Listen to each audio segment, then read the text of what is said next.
Yeah. Come at 5:30 tomorrow. I'm going to do an in-service.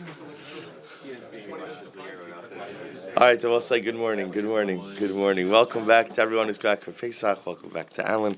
Welcome back to Yerachmiel. Pleasure I think everybody else I've seen already before. Good. All right, good. And I've welcome back to Simon, but Simon's been back already for a little bit. But all right. I will say, so Daf Chav Tes. Let's pick up at the Mishnah. Omer Adam Lechaveira. A person says to his friend. Now, I will say we're still dealing with the same halachas concerning the idea. Chav Tes and Aleph the Mishnah concerning the idea of how to go ahead and effectively secure for yourself additional supplies and provisions on Yom Tov itself. Remember, again, obviously we're dealing with a situation before refrigeration, preservatives. People mamish needed to be able to restock on things, especially again Yom Tov Sheni Shel Golios. But of course, again, you can't go ahead and do things that are going to be a violation of Mekach Memkar. So the Mishnah says, Omer Adon Lechaver, a person says to his friend, Mali Likliza, fill up for me this particular utensil, Avalo B'mida. So what the Tanakama seems to be saying is, but you can't mention a particular amount. So you could say, do me a favor, fill up that cup full of lentils, but you can't ask for a pound of lentils. Rabbi Yehuda says, Im haya kli shal mida lo yimalenu.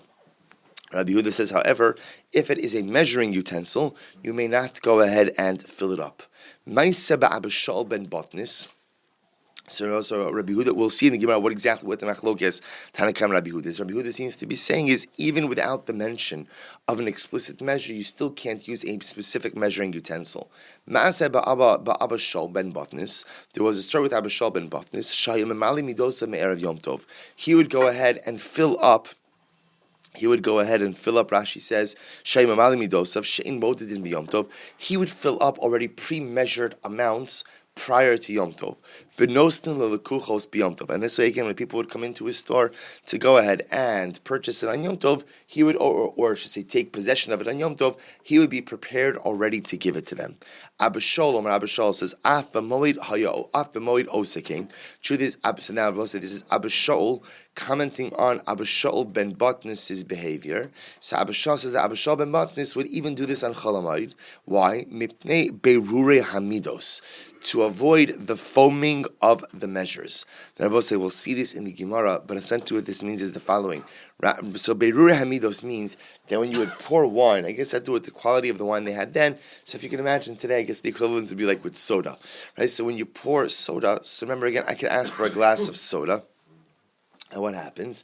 They fill it up, and then, some part of it goes away when the foam settles down. That's why every good Jewish person knows, right? You mamish have to wait until it goes down, and then you leave the counter, right? Yeah. So the idea is that Abu Shaul ben Botnis, when they would pour the wine, part of it would foam up at the top. So the Gemara is saying, so the Mishnah is saying over here, he would dafka fill it up on Erev Yom Tov in order to give time for the foam to go down, to be able to give them a full measure. And furthermore, the Chacham say, Af bechol osekein mipnei mitzui hamidos. So the Chachamim say that he would also do this because of mitzui. Mitzui means literally the draining of the measures. If you look at Rashi says mitzui hamidos, kishahaya mocher shemen. When he would sell oil, so hayelo midos harbe umavir halakuchos kalein umoded leish v'ish b'midas la'atzmo umismatzos v'hochos usoch kalein kol halayla. So what's like the way you would normally purchase oil is you would go ahead and bring your own utensil to the store, and the owner would pour from his utensil into your utensil. What's the issue with oil?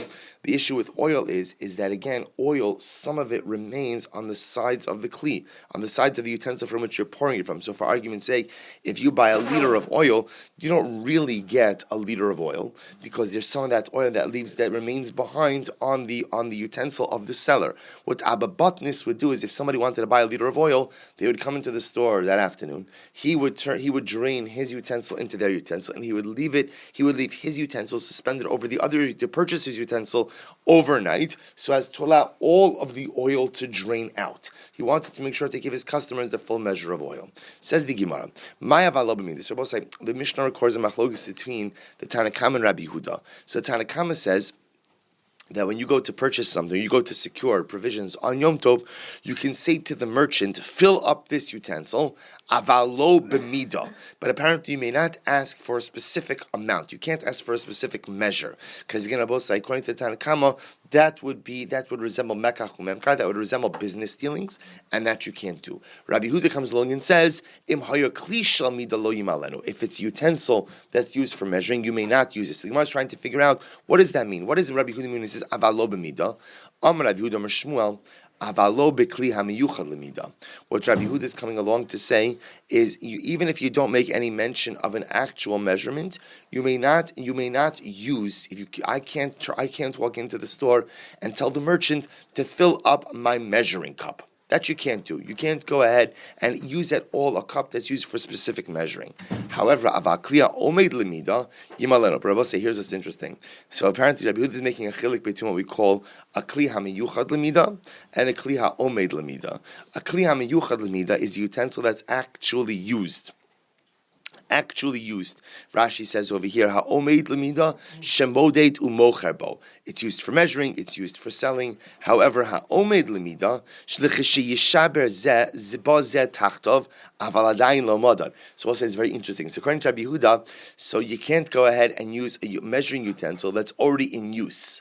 But what you can do is use a backup measuring utensil that has not yet been actively used. So although it may be actually a measuring utensil, because it has not yet been used for measuring, it's not called a real measuring utensil yet. Therefore, on Yom Tov, you could use that.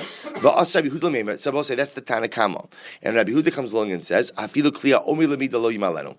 And Rabbi Huda comes along and says, no, you can't even use a measuring utensil that has not yet been used for measuring. Meaning, what Rabbi Huda comes along and says is you can't use any kind of measuring utensil, either one that has been actively used or one that is set aside for use for some time in the future.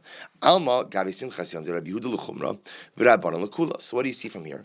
That when it comes to matters of simchas yom tov, Rabbi Huda goes l'chumra, because Rabbi Huda says you can't even use any kind of measuring utensil, whereas the Tanakama, who are calling the Rabbanan, are lenient, because it was saying, remember, in the Mishnah, the Rabbanan will say that you may not go ahead and ask for a specific measure, nor may you go ahead and use an actual measuring utensil that's currently being used for measuring, but you can use a measuring utensil that has not yet been used for measuring itself. And Rabbi Huda comes along and says, no, you can't even use that. Therefore, when it comes to matters that impact Simchas Yom Tov, Rabbi Huda's machmer, the Rabbanan are mikol.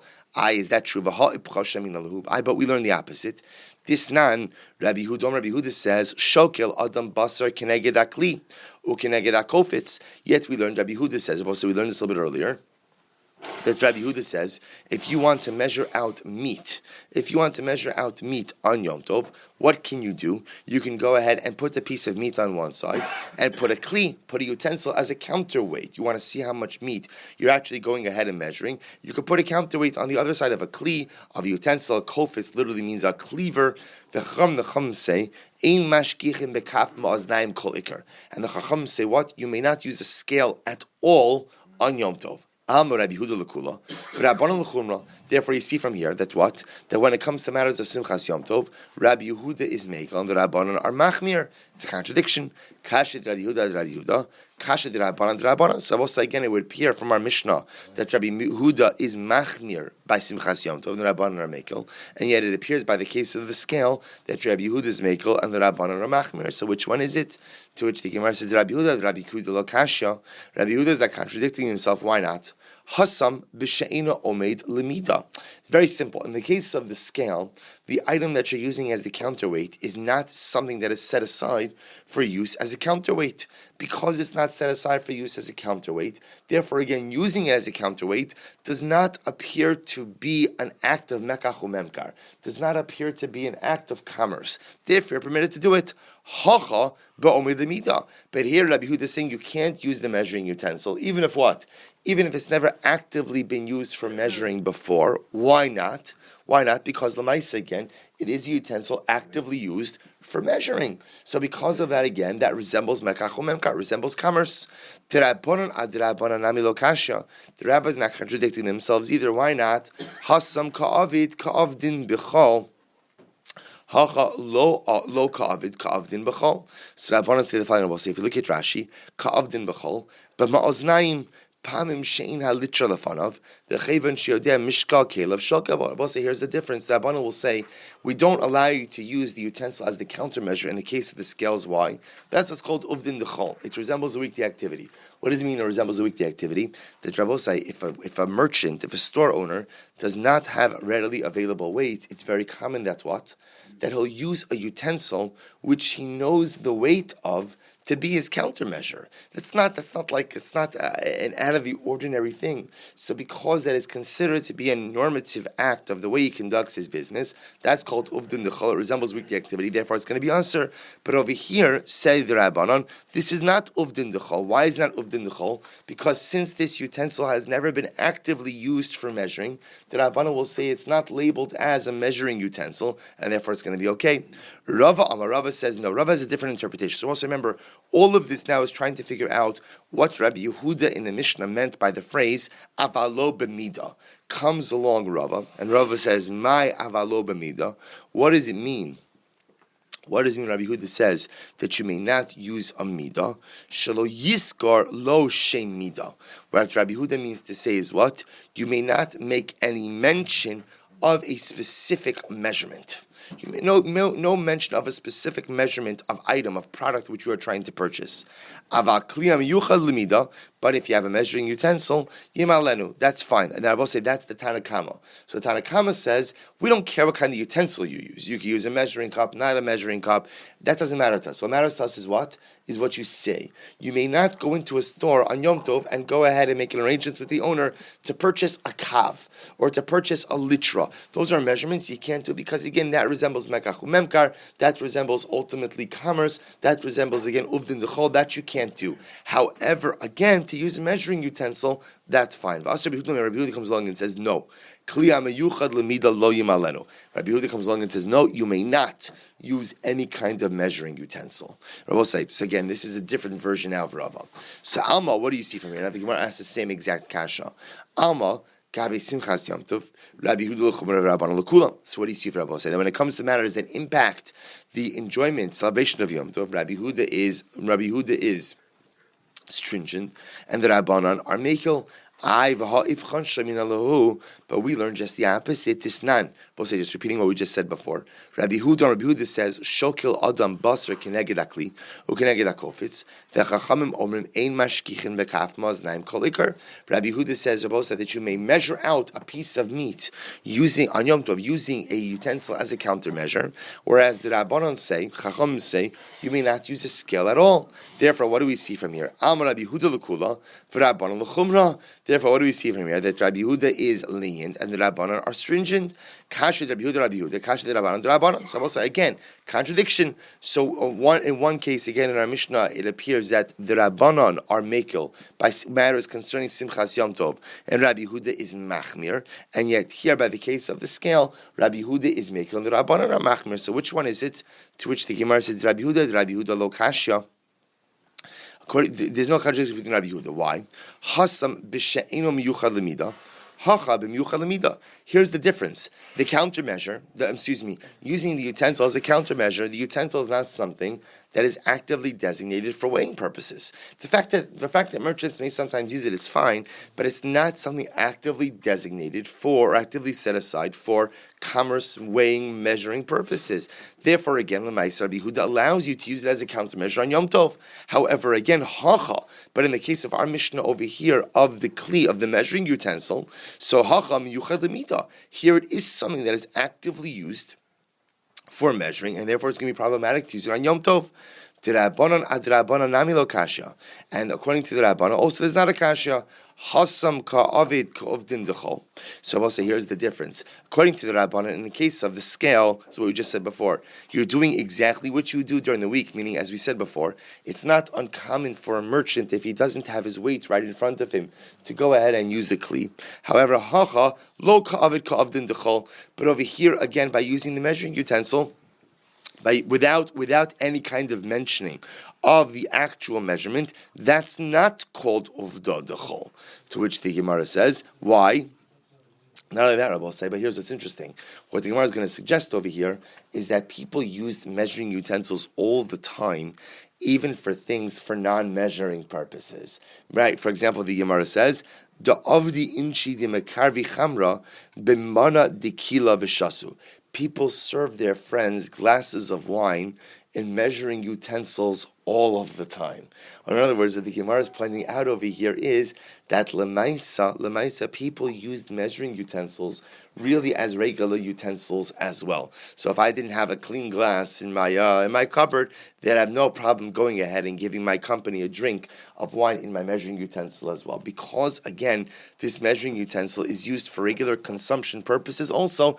Therefore, it's not called the kli hamiyuchad lekach. It's not called the utensil that is dafka set aside for measuring or for kamas purposes, and therefore, again, that's why the Rabbanon allow you to go ahead and use it on Yom Tov, as long as what? As long as there's no explicit mentioning of the purchasing of a particular amount. Weiter. Ma'aseh ba'Abishal ben Batnis. So I just you should know. All right, I'll do the halacha ma'aseh afterwards. So the Gemara says the following. I'm sorry. I'm curious. Okay, all right. Ma'aseh ba'Abishal ben Batnis. So there was an episode of Abishal ben Batnis. So also remember again, the Mishnah said that Abishal ben Batnis would go ahead and fill up his measures already on Erev Yom Tov. So I guess he'd have, whatever it is, let's assume for a moment that the common unit of purchase would have been a lug, for argument's sake, of liquid, a lug of wine. Say, before Yom Tov, Abishal ben Batnis would fill up individual lug containers of wine. So the Gemara says, Tana af b'moed osekein. He would do this even on Chol HaMoed. Now I will say what this sounds like over here is he would do it on Chol HaMoed. He would do it the night before. So he would do this already the night before, so it would be ready on Chol HaMoed. Mipnei bittul beis hamedrash, in order to avoid any kind of bittul beis hamedrash. Bittul beis hamedrash means so that he should not lose out time in the beis medrash. Now what does that mean? There's actually a very interesting Rashi. If you look over here, Tana af b'moed osekein mishum bittul beis hamedrash. Just listen to this. Shayachacham gadol.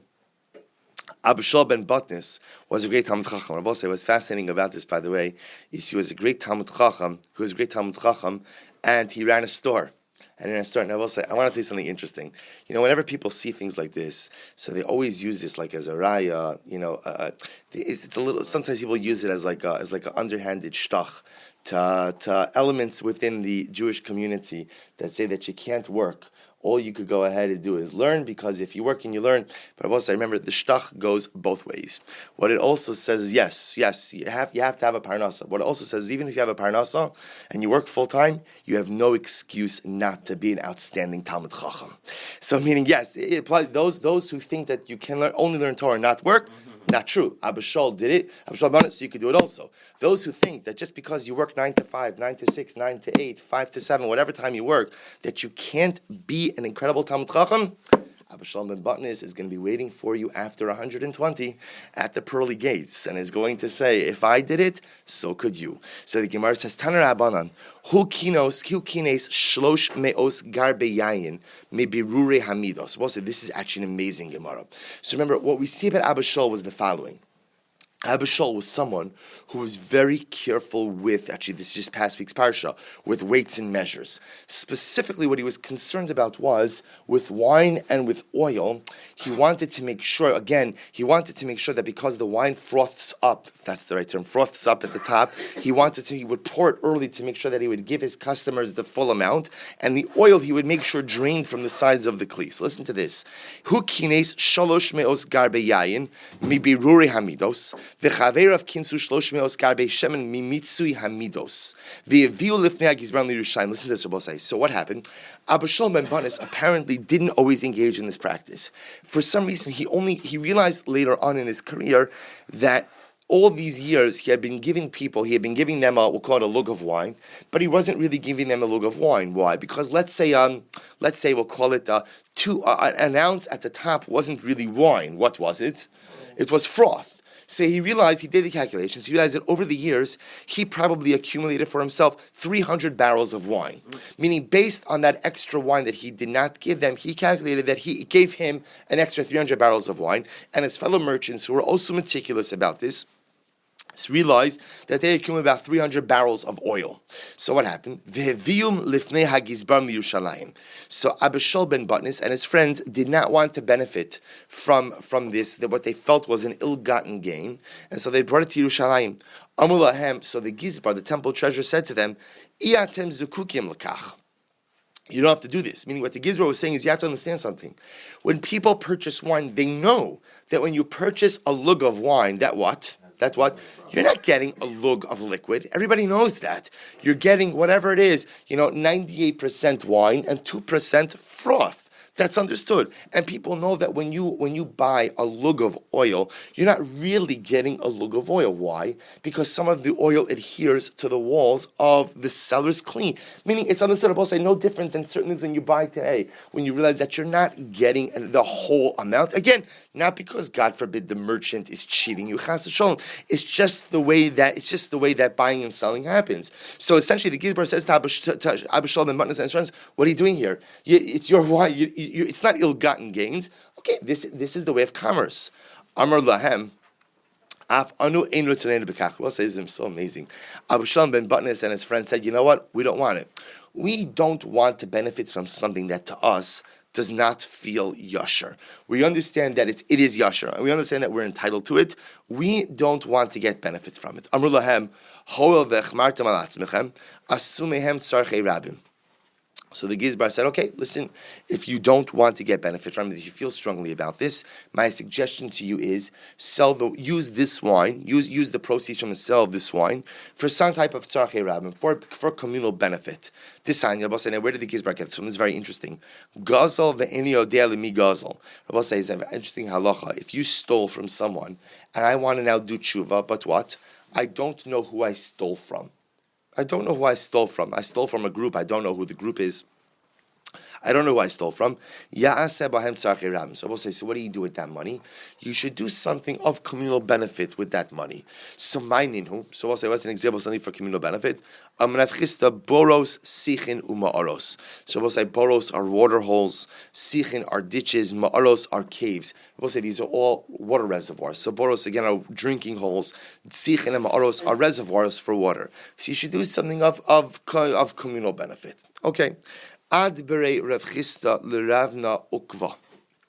So Rav Chisda went on a walk with Ravna Ukva, v'darash, and he dashed in the following: Lo yimdod adam sorim v'yitin lefnei behemto b'yom tov. A person should not measure out a specific amount of barley and place it before his animal on Yom Tov. And I will say, if you look at Rashi says over here. Rashi says, Lo Yimdod Adam, it's on the left-hand side of Rashi. Rashi's both columns on this page. Left-hand side, about halfway down. Lo Yimdod Adam Kavsurim, Afilu Litin Lebehemto, Shnir Kimode Limkar. Because it will say, even measuring out barley to feed to your animals, Rashi says, looks like you're about to engage in an act of commerce. We don't do any kind of active measuring on Yom Tov. So the Gemara says, Aval kolder, however, what can you do? Aval kolder hu kav o kavayim v'nosin lifnei behemto. But what can you do? You can go ahead and take your utensil and scoop up barley for your animal. Ve'eno choshesh, and you need not be concerned about this. Now, I will say the logic behind this is that lemaisa, again, the way they used to measure things out would be that you would take something with your hand and you would place it into the utensil. To take the utensil and scoop up the object, scoop up the item, that by definition is a shinoi. That's a departure from the normative ways of doing things. And therefore, lemaisa, again, it's okay on Yom Tov. So again, you can't measure out the barley in the normative fashion, which would be picking it up and placing it in the utensil and measuring out how much you have. But you could take the utensil and scoop it up like that. So the Gemara says the following: furthermore, again, the baker, modate, bless you, modate tavlim, v'nosin l'soch kidei raso, kidei shlo yachdiach tavshilo. Similarly, Rabbi say a baker could go ahead, and in this case, by the way, nachtum is a more expansive term than just a baker. It really means a cooker, if that's the right term, right? Somebody who's cooking, a chef, somebody who's cooking, so could go ahead and measure out spices and put it into his dish in order that his dish should not spoil. Similarly,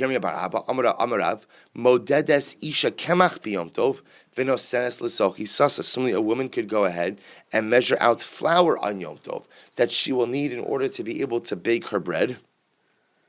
that she will need to bake her bread in order to, right? Why? In order that she should take challah in a generous way. Again, remember, technically speaking, challah, Rashi says over here, ba'ayin yafa, shir challah echad michavdal lekoin. Ukishe'eni yodas midas isasa, he mikametes ve'omeres ein kan kol kach. Aval kishi yodas midas isasa, yodas matafish ve'ino yafa basa. Also remember, challah, technically speaking, is 1/24 of the dough. It's different today because today we're not mafresh real challah. We're just mafresh more like a token challah. So the Gemara says over here that we want the woman to properly measure out the right amount of flour she wants, because if she feels that she's skimping on the right amount of flour because she can't measure properly, then what? Who's going to suffer in the end? The Kohen is going to suffer in the end because he's not going to get proper challah. Shmuel says aser. Shmuel says that no, this is not permitted. What Shmuel's arguing on is Shmuel saying that lemaisa, that you can't go ahead and measure these things out on Yom Tov because measuring is prohibited. But we learned from the yeshiva of Shmuel. So this is very interesting. So now you're going to have a statement of Shmuel and a statement that came from the yeshiva of Shmuel, from the Tana of the yeshiva of Shmuel, presumably in Shmuel's name. But we learned from the yeshiva of Beis Shmuel that it's mutter. So the Gemara says, Amr Abaye, hashtag the Amr Shmuel aser. V'tana de Shmuel mutter. So now that Shmuel himself says that it's aser, and yet the Tana, the ruling from his yeshiva, says that it's mutter. Look at the last Rashi in the Daf Yomi. Hashtag the Amr Shmuel aser. V'hu shana b'mishnasa mutter. Shmuel b'shmaiti da Amr aser halacha l'maisa aser lashminon. Shabal lishal halacha la'asos maisa morin lo aser. V'chazinon inish da avid lo machinon biadei. Dalacha de mutter vein more. So also listen to this. I'm sorry. So let's read on the days. So what does the Gemara say? Now that Shmuel says aser, but yet from the yeshiva it says mutter. What do you see from here? Shmuel halacha lemaisa aser la'ashmeina. Shmuel is coming to teach us halacha lemaisa. We'll say, what does that mean practically? What that means practically, according to Shmuel, is like this: is that really you should not be doing any kind of measuring on Yom Tov. You should not be doing exact measuring on Yom Tov. But, so therefore, again, if somebody asks you the shaila, the answer should be, we do not measure on Yom Tov. However, if you see people doing this, it's not something that you should make a macha. It's not something that you should go ahead and make a big deal about, because although, again, the technical halach is one should not do it, at the end of the day, if people were doing it, as long as, again, on both sides, they're not doing it with specific utensils for measuring, Lamaisa says, Shmuel, it's okay, and we'll leave it. Okay, we'll see. Probably tomorrow we'll get to it, but we'll see what halacha lamaisa is again from the Shulchan Aruch. So the Gemara goes weiter. Turn Rabbanan. Ein shonin kemach biyom tov. Mishum. Well, so I'll just tell you just the one halacha lamaisa piece, which I should just tell you now because it's just in the Mishnah, is we paskin like the Rabbanon, which is that lamaisa again. You can't on Yom Tov if you need to. Let's say if I need to borrow something again. It wouldn't really come up for us in Yom Tov of going to a store as much as it would, let's say, borrowing something from someone else. So if I need to borrow something from someone else, so I can go ahead and ask for. I could say malay klizeh. Can you fill up this cup with flour? But I cannot ask. How do you measure flour? Measuring A cup of flour. Yeah. Is that a measurement? Can I have some sugar instead? I can have a cup. Yeah, exactly. So meaning, or I could go ahead and give the person the utensil and go ahead and say, can you fill up this utensil with sugar? The idea is that the Shulchan Aruch paskins that on Yom Tov, one may not discuss explicit measures. One may not discuss explicit amounts. Now again, what I could do, however, is I could take my measuring cup and I could go ahead and say to the person, can you fill up this measuring cup with sugar? Because the mice, again, as long as there's no explicit discussion of actual amounts, I could even use a measuring kli, as long as I'm not using it in the capacity of asking for a specific amount. We'll see in the Shulchan Aruch what it discusses in terms of measuring yourself when you come to make food on Yom Tov. So the Gemara says the following. Tan Rabbanan. Ein shonin kemach b'Yom Tov. You can't, I will say this is a case, shonin literally means to repeat. In this case, what it actually means over here is to re-sift flour. You can't re-sift flour on Yom Tov. Look at Rashi. Ein shonin kemach, sheraktu me'etmol. The case over here is where it was already sifted on Erev Yom Tov. Ubala shanosa benafa. You want to re-sift it in a sieve. Liafoso. Ein shonin de'ef shalom me'etmol. So Rashi says over here, Bosai, this goes back to we've learned this before. Anything that can be done on Erev Yom Tov with the same qualitative results may not be done on Yom Tov itself. Therefore, says the Beitzah, you may not re-sift on Yom Tov, because at the end of the day, you could have re-sifted the flour on Erev Yom Tov if you wanted. Therefore, you can't do it today. Rabbi Papis, Rabbi Yehuda bar ben Beseira Amru, Shonin. However, Rabbi Papis, Rabbi Yehuda ben Beseira say you can go ahead and do it on Yom Tov. V'shavin, and both agree. She'im nafal l'sochan tzor kisem. Everyone agrees that what Rabbi was saying, that if, let's say again, I sifted on Erev Yom Tov, or even if I re-sifted on Erev Yom Tov, but then some impurity falls into the flour on Yom Tov itself, everyone agrees that what? Sheshonin, that you can re-sift it. Why Rabbi was saying? Because again, remember, if the logic is that I could have done it on Yom Tov, that only applies to what? To something I could have actually done on Yom Tov. If the impurity falls in on Yom Tov, then no matter how many times I sifted or re-sifted on Erev Yom Tov, I cannot have taken care of that impurity prior to Yom Tov. Therefore, I would be permitted to re-sift it on Yom Tov. Tani Tana Kamid Ravino. There was a Tana that taught the following teaching in front of Ravino. Ein shonin kemach b'Yom Tov. You may not re-sift flour on Yom Tov. Aval nofar tzuror or kisem. However, again, if a pebble, kisem Rabbi said literally means like a twig, falls into the flour, borer biyado. You can go ahead and take it out with your hand. So I'll say this is very interesting. If you look at Rashi, Tani Tanakami Dravina Ein Shonen Va'afilu Nafal L'Sochan Tzor O Kisem Ela Bodek HaKismin V'Atros Uborim Biyadav. So I'll say it's very interesting. Now, according to this version over here that taught in front of Ravina, so this opinion held no, even if an impurity fell in on Yom Tov, you can't re-sift the flour on Yom Tov. Rather, what you could pick out the impurity by hand. You do borer. You can pick out the impurity by hand. Dorish Rava Barafuna Zuti, Apischa de Narda. So Rava Barafuna Zuti, Darshan, by the entrance of Narda, Shonin Kemach B'Yom Tov. You in fact can re-sift flour on Yom Tov. Amalu Rav Nachman. So we'll say, so again, here's what's interesting. So apparently, just to give you the context, Rava Barafuna, when you see this lashon of that you darshan something at the entrance way of Narda, the entrance of Narda is like making an announcement, right? I hereby proclaim that you are permitted to go ahead and re-sift flour on Yom Tov. So Rav Nachman hears this. And he says, Poku, go out, va'amrule, and say, and va'amrule la'aba, and go say to Abba. Abba, Rashi says, means techaveri, my friend. So now Rav Nachman says, go out and tell my friend Rava Barafuna, Shakila tivusach, go and take your good, Vishadi achzari, and go throw it on the thorns.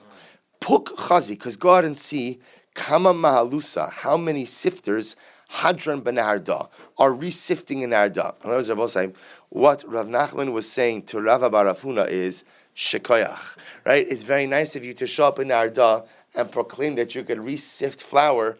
In Arda, we've already been doing this, right? So your tova, so to speak, your kula, your leniency, go look in Arda how much re-sifting of flours. Things were slow in Arda, right? So look how much re-sifting of flour was happening in Arda already. We don't really, bless you, we don't really need your psak, we don't need your kula, because we're already abiding by this. Divisud Rav Yosef, the wife of Rav Yosef, so the Gemara says, Nala kimcha agaba de mehulasa. So the wife of Rav Yosef would re-sift flours. Look at Rashi over here. Rashi says, Mahalusa nafos would go ahead and literally re-sift flour on the back of the sieve. So she would re-sift flour with the shinui. She would re-sift flour with the shinui. Amar la. So we'll say, he said to her, meaning against Rav Yosef, he said to his wife, Chazi si da'ana rifta ma'al yosa ba'ina. I like good bread. Rashi says, Rifta ma'al yasa, i'at tzricha l'shanos l'shonin kemach b'yom tov. Bless you. So I say, interesting enough, so here you have, so Rav Yosef's wife is re-sifting with the shinui. Rav Yosef says to her, listen, I really like good bread, which is another way of saying what? You don't have to do it the right way, meaning you don't have to re-sift with a shinui. Rav Yosef was telling his wife is you're being machmir unnecessarily because re-sifting is permitted on Yom Tov. You need not re-sift with a shinui. I will say now I neglected to read this Rashi. If you go back up top, the second Rashi on the Daf Shonin Rashi says, what's the logic for the opinion? Now we understand the logic. We said that you can't re-sift on Yom Tov. Why? Why? Because you could have done it before Yom Tov with the same qualitative results. What's the logic of the opinion who says that you can resift on Yom Tov? Rashi says, Shonin, deleka tircha. Because the act of resifting doesn't really have any kind of tircha. There's no real exertion involved. The davar hanira hu shezoi pam shniya ve'enzo kimaraki livra. So he says, so the two reasons. Number one, because there's no real tircha involved in resifting. The flour is already fine. So there's no tircha. And number two, also, no one's going to assume that because you can resift, that you could what? That you could sift l'chatchila. Why? Because the processes are so dramatically different. They appear different. No one's going to extrapolate from one to the other. So therefore, again, Rav Yosef said to his wife, you don't have to resift with the shinui. It's totally permitted. Another example. The Visud Ravashi, the wife of Ravashi, Nala Kimcha Agaba de Ptura, went ahead and sifted flour. Literally, what this means is on the underside of the table. If you look at Rashi, Agaba de Ptura, Rashi says, Achori HaShulchan, Shahaya La Toch, Shekorin, Tornuria, Toraira, Vihi Haisa Shona Kemach Alachore Mishum Shinui. So apparently the table had some kind of depression in which she was sifting on. So what happened? Agaba de Ptura. Ravashi said, Hadidan Barte Dirami Barchama. So Ravashi sees his wife doing this. Now apparently Ravashi himself felt that this was not necessary. But he says, my wife is the daughter of Rami Barchama. Rami Barchama, Mora Du'uvdahava. And Rami Barchama was known as a man who was meticulous with his actions. V'ilav dechazye mi beinasha lo hava ovda. And if my wife would have not seen this in her father's home, she would not be doing this. Or in other words, the fact that my wife does this indicates that what? She must have seen this in her father's home. And if she saw this in her father's home, her father was a man who was very meticulous with his actions. And so Lemaisa, again, if that's what she wants to do, that's what she does. I will say, just as Rav Soloveitchik calls this the mimetic tradition, something that's really lost in our day and age. The mimetic tradition is that Lemaisa, the reason you do things is because I learned that from my parents. So the Rav explained that today we live in a very intellectual age. So we do things because we understand them, we do things because we know them, which is not necessarily a bad thing, but part of the beauty of Judaism is if you would have asked a woman, if you ask a girl who went through the yeshiva education system today, why do you light Shabbos candles? So she could give you of all the reasons, kavod and zachar and shamar and kavod and oneg and shalom bayis and all the things. And if you would have asked a woman 2 generations ago, why does she light Shabbos candles? The answer, because my mother did. Now I will say, again, it's beautiful to know the reasons. But there's something exceptionally beautiful to also knowing that so much of what I do and who I am is because I model myself after what my parents did as well. So here you have, it's such a beautiful Gemara. Here you have Rav Yosef saying, Rav Ashi saying, listen, as far as I'm concerned, she doesn't need to do this. She doesn't, because again, resifting is mutar and yom tov. But she clearly saw this in her father's home, and because and I will say this, all assumes, of course, that one's parents were proper role models. Unfortunately, again, if one's parents were not proper role models, then again, the mimetic tradition is broken, which happens over time. But Lamaisa, again, I think that the right answer is a synthesis of both. That one's feeling towards something ultimately comes from feelings hopefully instilled by parents, and one augments that feeling, bolsters that feeling through compounding the intellectual understanding of it as well. In any event, you see over here that Rav Ashi felt his wife didn't need to do this, but yet again, because she clearly saw this from her father's home, he said, leave it. Says the Mishnah, so we'll say, so what happens? A person now again wants to get some provisions for Yom Tov. We've already established again that you can't discuss measures and you can't discuss prices. So now let's say, so what happens? So we'll say, obviously these type of arrangements only work if the store owner knows me. Because if the store owner doesn't know me and I walk in, I say, okay, can't discuss price, can't discuss measure, but I'm good for it. Obviously that's not going to work. So that's why the Mishnah says, if I go to someone who knows me, Omer lo, tein lo, and I say to him, do me a favor, give me eggs, give me nuts, give me 25 eggs, give me 37 nuts. Shekein derech balabayis lios mona besoch beso. And the boss essentially is, I go ahead and I ask for the chenveni for product in the same way that a person counts it out in his home. Just like a person in his home often doesn't use specific units or measures, but a person uses just numbers. I need to use 3 eggs, 4 eggs, 5 eggs. That's how you can go to the proprietor as well. I can ask for a certain number of eggs, a certain number of nuts. No mention of price, no mention of weight. So the Gemara says, or measure, I should say. Tanrabanan, holich adam itzla haroel haragil etzlo. A person, let's say, I want to get an animal on Yom Tov. So what do? I go to a shepherd who knows me. I go to a shepherd who knows me. And I say to him, Tain li gidi echad. Otala echad. So give me a kid or give me a goat. Similarly, eitzal tabach haragil etzla. Go to the butcher who knows me, and I say to him, do me a favor. Omerlo, tain li kaf. Give me kach achas. Give me a shoulder of the animal. O yerach achas. Give me the leg of an animal. Eitzal patim haragil etzlo. We'll say patim literally means a fattener. This was the word that was used for someone who raised birds. I go to the bird guy and I say to him, "Va'omer lo, tain li tor echad. Give to me a favor. Give me a pigeon. Give me a torg or a dove. Excuse me. O gozel echad, or give me a pigeon. Eitzel nachtum. I go to the baker who knows me. Again, I will say, obviously, all of this works only with people who know each other, and therefore, again, the proprietor knows it as much as he's not discussing price and he's not discussing weight or measurements. Now he knows ultimately, again, what the guy is taking, and they'll settle up after Yom Tov. So I go to the baker and I say to him, Tainli kikar echad, give me a loaf of bread, or gluska, give me a roll. Ve'etzel chenveni aroga. Let's say I go to the storekeeper who I know. Va'omer lo, Tainli esrim beitzim, give me 20 eggs. O chamishim, it goes and give me 50 nuts. Asra farsikin, give me 10 peaches. V'chamisha rimonim, 5 pomegranates. Esrog echad, give me an esrog. Ubilvad shalo yaskir lo sikum mida. As long as what? As long as there is no discussion about measurements. Rashi says, for example, kav o kabayim. I cannot make any mention of, so I could ask for a number. I could say 25 eggs. I can't ask for a kav, or I could say 25 nuts. I can't ask for a kav. I can't ask for a kav of nuts. Furthermore, Rabbi Shimon ben Elazar says, ubilvat shelo yiskar lo sikum mekach. What else can't I ask for? I also can't discuss sikum mekach, which is price. Rashi says domim. So we'll say what comes out from this sugya is you could go ahead and secure items that you need for Yom Tov, as long as what? As long as there is no explicit mention of measurements, and as long as there is no explicit discussion of price. Hadron alach ein tzadin. We're going to do, I still owe you halacha l'maisa on the measuring utensils and the halachos of measuring at home, meaning when one is cooking themselves, which Emir Hashem, I think we can maybe squeeze it in tomorrow a little bit.